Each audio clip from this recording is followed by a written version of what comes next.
শুভ বিকেল। অচিনপুরের আরও একটি ভিডিওতে আপনাদের সকলকে স্বাগত জানাচ্ছি। অচিনপুরের টিম বরাবর নদীর কাছাকাছি থেকে প্রকৃতির বিভিন্ন রূপ আপনাদের সামনে তুলে ধরে এবং নিজেদের ভালো লাগাগুলো আপনাদের সামনে তুলে ধরে। আজকে আমরা একটু নদী থেকে অনেকটা উপরে রয়েছি, বলা যায় একটা বার্ড ভিউতে আমরা নদীর দেখব এবং পাশাপাশি আমাদের আড্ডা তো চলবেই। আমাদের আড্ডায় আজকে নতুন একটি আকর্ষণ রয়েছে। তিনি হচ্ছে জাতীয় চলচ্চিত্র পুরস্কার প্রাপ্ত একজন অভিনেতা আমাদের আড্ডায় আজকে যুক্ত হবে। আপনারা হয়তো দেখলে তাকে সবাই চিনবেন। আমি তাকে শুরুতে আমাদের আড্ডায় তাকে যুক্ত করে নিচ্ছি, তাকে ডেকে নিচ্ছি। তো দীপু ভাই আমাদের এখানে আসেন, আমরা একটু কথা বলি আপনার সামনে। তা কেমন আছেন দীপু ভাই? ভালো আছি, আপনি কেমন আছেন? জি ভালো। এইখানটায় বসেন, হ্যাঁ এখানটায় বসেন। তো আপনার এই যে আমরা তো সবসময় প্রকৃতির গল্পগুলো করি, প্রকৃতির বিভিন্ন রূপ নিয়ে কথা বলি এবং মানুষের ভালো লাগা নিয়ে বলি। আপনি যেই জায়গাটায় যে আছেন, মানে আপনার কাছে এরকম জিনিসগুলো কেমন লাগে এরকম? না আসলে এখানে এই হ্যাঁ।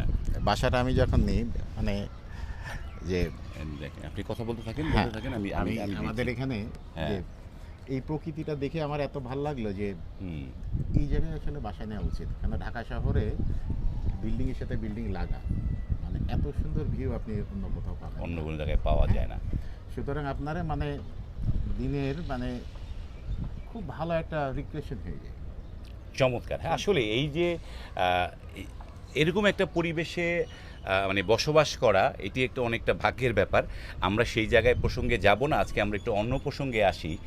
আপনি জাতীয় চলচ্চিত্র পুরস্কার পেয়েছেন অভিনেতা হিসেবে, এবং সেটি 2023-24 সম্ভবত 23-এ, 2023-এ। এবং আপনার সেই ছবির নাম কি, কোন ছবির জন্য পেয়েছেন আপনি? অপারেশন সুন্দরবন। অপারেশন সুন্দরবন। তো এই যে অ্যাচিভমেন্ট, এই চলচ্চিত্র পুরস্কার পাওয়া, এইটার অনুভূতি আপনার কাছে কেমন মনে হয় এখন অভিনেতা হিসেবে? আসলে অপারেশন সুন্দরবন আমি পুরস্কার পেয়েছি আসলে 2022-এ, কিন্তু সেই পুরস্কারটা আসলে 22 সালের পুরস্কার 23 সালে দেয়। 23 সালে, হ্যাঁ 1 বছর পরে। এক হ্যাঁ, বছর পরে দেয়। সুতরাং এটা 22-এর পুরস্কার 23-এ দিয়েছে। আর অপারেশন সুন্দরবন অনেক মাল্টি কাস্টিং, তো মানে এত হিউজ কাস্টিং অন্য বাংলাদেশে অন্য কোনো সিনেমাতে এখন পর্যন্ত নাই। হ্যাঁ। আর এই কাস্টিংয়ের ভিতরে পারফর্মার হিসেবে একমাত্র আমি পুরস্কার পেয়েছি।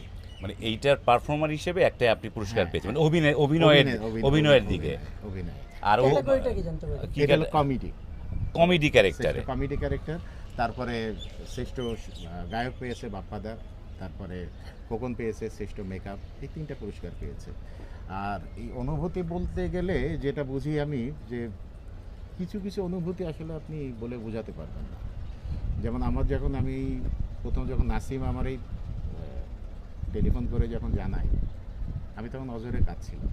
আমি ঘুমিয়েছিলাম যদিও ওই দিন ওর জন্মদিনও ছিল। আমার চোখ দিয়ে তখন পানি চলে আসছিল, মানে আমার না বিশ্বাস হচ্ছিল না। মানে জন্মদিনের দিন এই নিউজটা পেয়ে। নাসিমের জন্মদিন। ও নাসিমের নাসিমের জন্মদিন। শিল্পী ও সঙ্গে হ্যাঁ নাসিম হ্যাঁ। অভিনয় শিল্পী সঙ্গে সভাপতি আমার বন্ধু, ও আসলে প্রথম ফোনটা দিয়েছিল। তারপরে রনক ফোন দিয়েছিল, আর অনেকেই ফোন দিয়েছিল। আমার তখন বিশ্বাস হচ্ছিল না। আমি 4-5টা ফোন পাওয়ার পরে বিশ্বাস হলো, হ্যাঁ, এবং আমি প্রজ্ঞাপন দেখার পরে আমার বিশ্বাস হলো। প্রজ্ঞাপন দেখার পর। তো এই যে আরেকটা আমি আমার সবাই আপনার সাথে কথা বলবে, আমি আমার কথাটা যেই কথাটা, আপনার চেহারা লুকিং আমাদের দেশের সনাতনী যে কৌতুক অভিনেতা সেরকম না, আপনাকে তো মনে হয় যে সিরিয়াস অভিনেতা। হ্যাঁ। কিন্তু আপনি কৌতুক অভিনয় কিভাবে করলেন সেটা আসলে? আসলে কৌতুকটা আসলে আমার ব্লাডে রয়ে গেছে, আমার ব্লাডে? রক্তে রয়ে এখানে গেছে। আমি একটু কথা বলতে চাই। হ্যাঁ আমি আর দিউ ভাই হ্যাঁ। আগে থেকে পরিচিত। হ্যাঁ। আমরা একসাথে মঞ্চে অভিনয় করতাম। মঞ্চ অভিনয় করতেন? হ্যাঁ, বাহ। মঞ্চে অভিনেতা ছিলাম। তো ওনার ইয়েটা হচ্ছে আসলে রক্তে, হ্যাঁ। মানে আমাদের রিহার্সাল রুমকে হাস্যময় করে তোলা উনি ছাড়া হতো না। উনি ছাড়া হতেন। যে কোনো সিরিয়াস জায়গায় চায়ের আড্ডা হাস্যময় করতে চান, হ্যাঁ। দিউ ভাই লাগবে। আর মানে ওনার কথা বলার ভঙ্গি বা আছে না হাস্যরস তৈরি করার যে জায়গাগুলোতে পাঞ্চ দিতে হয়, হ্যাঁ। এটা খুব ভালো জানেন। খুবই চমৎকার। তো এইবার একটু দীপু ভাই, আপনার মানে এই যে অভিনয়ের শেখা কোত্থেকে, অভিনয় কোত্থেকে আপনি শিখেছেন সেটা একটু জানি, রুটটা একটু জানি। আসলে আমি 1990 সালে এইচএসসি পাস করার পরে আমি ঢাকায় চলে আসি। ঢাকায় আসার পরে 91-এ নাসিম আমাকে নিয়ে যায় হ্যাঁ, সুবচনে। তখন আমি সুবচন নাট্য সংসদে ভর্তি হই। ওখান থেকে দীর্ঘ 23 বছর আমি থিয়েটার চর্চা করেছি। তারপরে 23 বছর পর আমি 2015 সালে ঢাকা অ্যাটাক সিনেমার মাধ্যমে প্রথম আমি চলচ্চিত্রে ঢুকি। মানে আপনার চলচ্চিত্র প্রবেশ হচ্ছে ঢাকা ঢাকা অ্যাটাক সিনেমা। সিনেমার মাধ্যমে।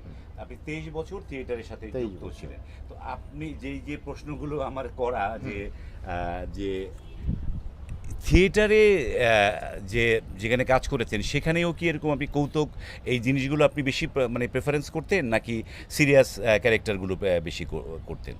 আসলে আমি ব্যক্তিগত লাইফে আসলে সিরিয়াস না, কখনোই সিরিয়াস না? জীবনে সিরিয়াস না। ইভেন আমি পারতপক্ষে কোনো মরা বাড়িতে যাইনি, গেলেও সেখানে এমন একটা কথা বলে ফেলি, ফুট করে সবাই হেসে ফেলে, পরিবেশটা নষ্ট হয়ে যায়। হ্যাঁ, ওই জন্য অনেক সময় আমাকে বলে যে ওর মরা বাড়িতে আসলে আনাই উচিত না। আচ্ছাই উচিত। হ্যাঁ, হ্যাঁ, তা আমি অনেক সময় আমি অ্যাভয়েড করি, একটু দূরে থাকি, থাক। হ্যাঁ, মানে ওকে। সিরিয়াস জিনিসটা আমার ভিতরে অত নাই। নাই। আচ্ছা, আপনার ফেজে- হ্যাঁ। দীপু ভাইয়ের কাছে আমার একটা প্রশ্ন, মানে আপনার গ্রামের বাড়ি কোথায়? ঝিনাইদহ ঝিনাইদহ জেলা, হরিণাকুণ্ড থানা, আদতকান্দুলে গ্রাম।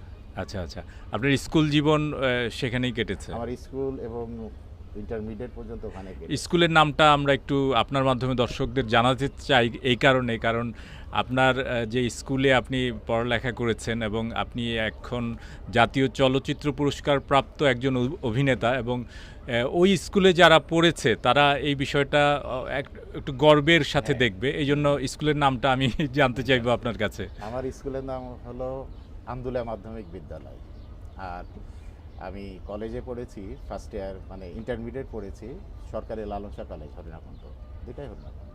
এরপর থেকে এই পর্যন্ত তারপরে আমি আমার সাথে- ঢাকায় চলে আসা। হ্যাঁ, 90। কারণ- এরপরে খোকন জানে। হ্যাঁ, এরপরে যে ও অনেক কলেজটাতে কিছু সে জানে ভর্তি হয়েছে হ্যাঁ। সে কলেজে আমিও ছিলাম। আচ্ছা হ্যাঁ। আচ্ছা, ওইখান থেকে আমাদের পরিচয়, ওইখান থেকে আমাদের নাট্যচর্চা শুরু। হ্যাঁ হ্যাঁ। আহ, তারপরে মোহাম্মদপুর কেন্দ্রীয় কলেজ, ও হলো কেন্দ্রীয় কলেজে আমার সাথে পড়তো। ও ভালো ফুটবল খেলতো, ভীষণ ভালো ফুটবল খেলতো। আচ্ছা দীপু ভাই, আপনি যে এই চলচ্চিত্রে পুরস্কারটা পেয়েছেন, সেখানে আপনার যে ক্যারেক্টারটা ছিল সেই ক্যারেক্টারের নামটা কি? রূপ? আমার ক্যারেক্টারের নাম ছিল টাই হারুন। টাই হারুন। টাই হারুন, টাই হারুন আসলে আমি একটু বলি, টাই হারুন বিশ্বাস করে যে ইংলিশ বললে আসলে ইংলিশম্যান হওয়া যায়। হ্যাঁ, ইংলিশ বললে আসলে ইংলিশম্যান হওয়া যায়।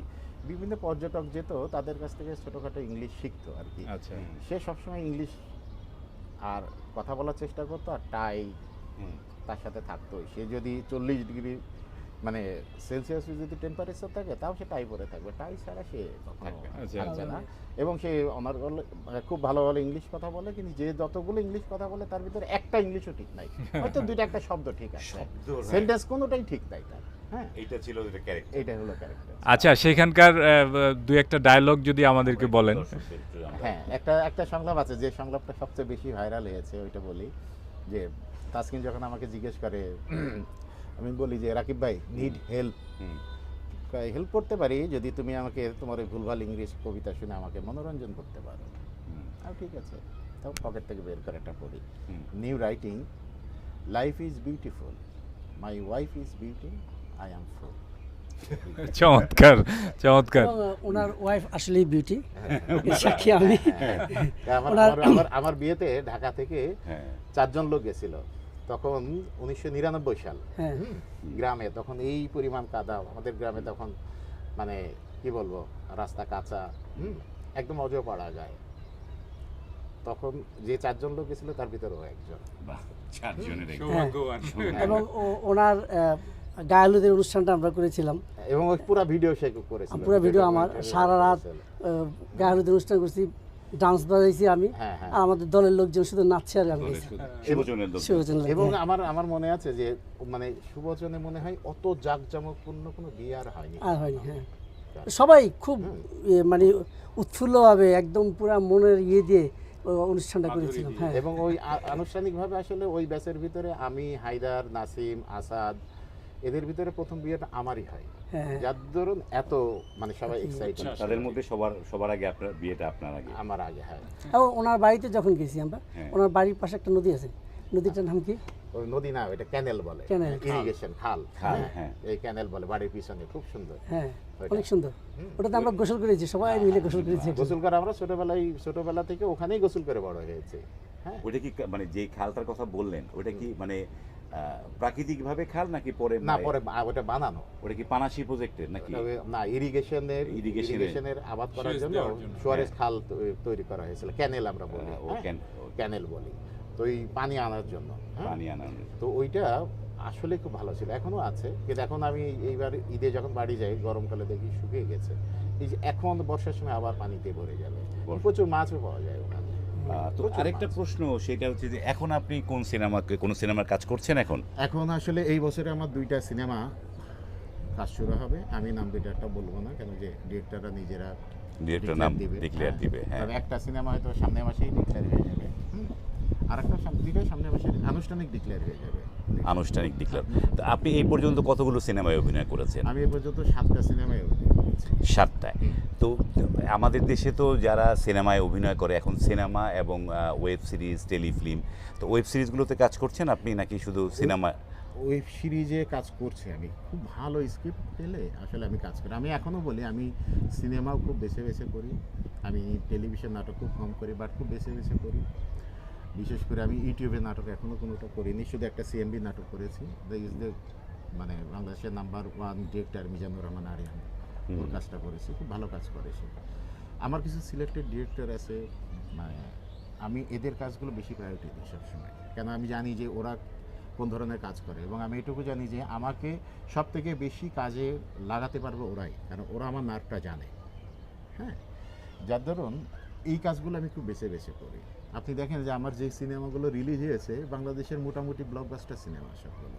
আপনি ঢাকা অ্যাটাক সিনেমা দেখেন, অপারেশন সুন্দরবন দেখেন, মিশন এক্সট্রিম দেখেন, ব্ল্যাক ওয়্যার দেখেন, তারপর আরও 3-4টা সিনেমা রিলিজের অপেক্ষায় আছে। ঢাকা ড্রাগ ডিলার্স আছে, গিরগিটি আছে, ঢাকা 2040 আছে, এগুলো আরও রিলিজ হবে, হয়তো পর্যায়ক্রমে রিলিজ হবে। আর নতুন যে কাজগুলো হবে এই কাজগুলো অনেক বড় কাজ, অনেক বড় কাজ, বাহ, চমৎকার। এবার একটু আমরা জানি যে যারা আমাদের নতুন প্রজন্ম যারা অভিনেতা হতে চাচ্ছে বা শিল্পী হতে চাচ্ছে, এই অভিনেতা হতে গেলে কি কি জিনিসটা থাকা জরুরি বা কি কি জিনিস নিজেকে ডেভেলপ করলে সে মানে মানে অভিনেতা হতে পারবে, এটা আসলে- একটু আপনার ব্যক্তিগত অভিজ্ঞতা থেকে আমাদের শেয়ার। আসলে ব্যক্তিগত অভিজ্ঞতা বলতে যে আমাদের এখানে অভিনেতা হওয়ার চেয়ে মানুষ নিজের পরিচিতিটা খুব তাড়াতাড়ি চায়, এত বেশি তাড়াতাড়ি চায়, যার ধরুন এমন এমন কিছু কাজ করে বসে, এমন এমন কিছু নাটক বা ছোট ছোট কিছু কাজ করে বসে যেগুলো ভাইরাল হয়ে হয়তো মানুষ ওকে চিনছে, জানছে, হ্যাঁ, কিন্তু অ্যাজ এ অভিনেতা হিসেবে কিন্তু জানছে না, যে ভাইরাল ম্যান হিসেবে জানছে। ভাইরাল ম্যান, হ্যাঁ, কিন্তু এইটা আমার কাছে খুব দৃষ্টিকটু লাগে, যার ধরুন আমি এই কাজগুলো আমি ব্যক্তিগতভাবে একদমই পছন্দ করি না। কারণ আপনি যখন কাজ করবেন, আমি কালকে একটা ভালো কোনো নর্মাল একটা ইউটিউব চ্যানেল আমার অনেকগুলো টাকা দিবে একটা কাজ করার জন্য, আমি করতে পারি, আমার পকেটে টাকা আসবে কিছু, কিন্তু আমি যখন দেখবো যে নাটকের নামটা এত জঘন্য একটা নাম, তখন আমার মনে হয় যে আমি যে 23 বছর থিয়েটার করে যা শিক্ষাটা নিলাম, আমার শিক্ষাটা সমস্ত কিছু নষ্ট হয়ে যাবে, জলে যাবে। আমার তো একটা আইডিওলজি আছে, আমার একটা আদর্শ আছে, আমার একটা নীতি আছে, আমি ঠিক ওই পয়েন্টে কিন্তু আমি যাব। তাতে যদি আমার মানে খুব ক্ষতি হয়ে যায়, ফিনান্সিয়াল ক্ষতি হয়ে যায়, হোক, অসুবিধা নেই, তাই বলে আমি আমার আদর্শকে আমি ছোট করতে না, পারবো এই না। যেই প্রশ্নটা আমার যে মানে আরেকটা প্রশ্ন যেটা ধরেন আপনি সিনেমায় অভিনয় করছেন, বিগ বাজেটের সিনেমাগুলো কাজ করছেন, বা ইউটিউবের একটা সিএমবি হচ্ছে বাংলাদেশের সবচেয়ে অনেক বড় একটা ইগলের মতোই তারা বড়, কিন্তু ছোটোখাটো ইউটিউবের নাটক, ইউটিউবে কিন্তু ভালো কাজ হচ্ছে, ভালো কাজ হচ্ছে। ভালো গল্প যদি হয়, ভালো মার্জিত গল্প যদি হয়, তাহলে কি সেগুলোকে আপনি অবশ্যই সেগুলো কাজ আমি করবো, সেগুলো কাজ করবেন? তো আমরা আসলে আর কোনো প্রশ্ন থাকলে করেন একটুখানি, আপনারা নেন। আড্ডা হলে তো সারাক্ষণই চলবে, কিন্তু দর্শকদের এত লম্বা করে বসিয়ে রাখার কোনো মানে না। দর্শকদের তো হ্যাঁ, দর্শকরাও তো আসলে ভিডিওর ডিউরেশনটা একটা ফ্যাক্টর। তো আমাদের আজকে আমরা কিন্তু যে আমি আবারও ভিডিওর শুরুতে যেটা বলেছি যে আমরা নদীর খুব প্রিয় বা নদীর খুব কাছাকাছি কিন্তু আমরা থাকি। ঢাকা শহরের চারপাশে 4টা নদী রয়েছে, এবং এই যে নদীটি এখান থেকে বয়ে চলেছে, এটি হচ্ছে তুরাগ তুরাগ নদী, নদী। তুরাগ নদী, এবং আমাদের পেছনে এটি হচ্ছে এই আচ্ছা, জায়গাটা হচ্ছে- আমি একটু বলি আসলে আমরা এই চারজনই কিন্তু মোটামুটি বন্ধু। হ্যাঁ। আমরা আসলে প্রায়ই এখানে আড্ডা দিই।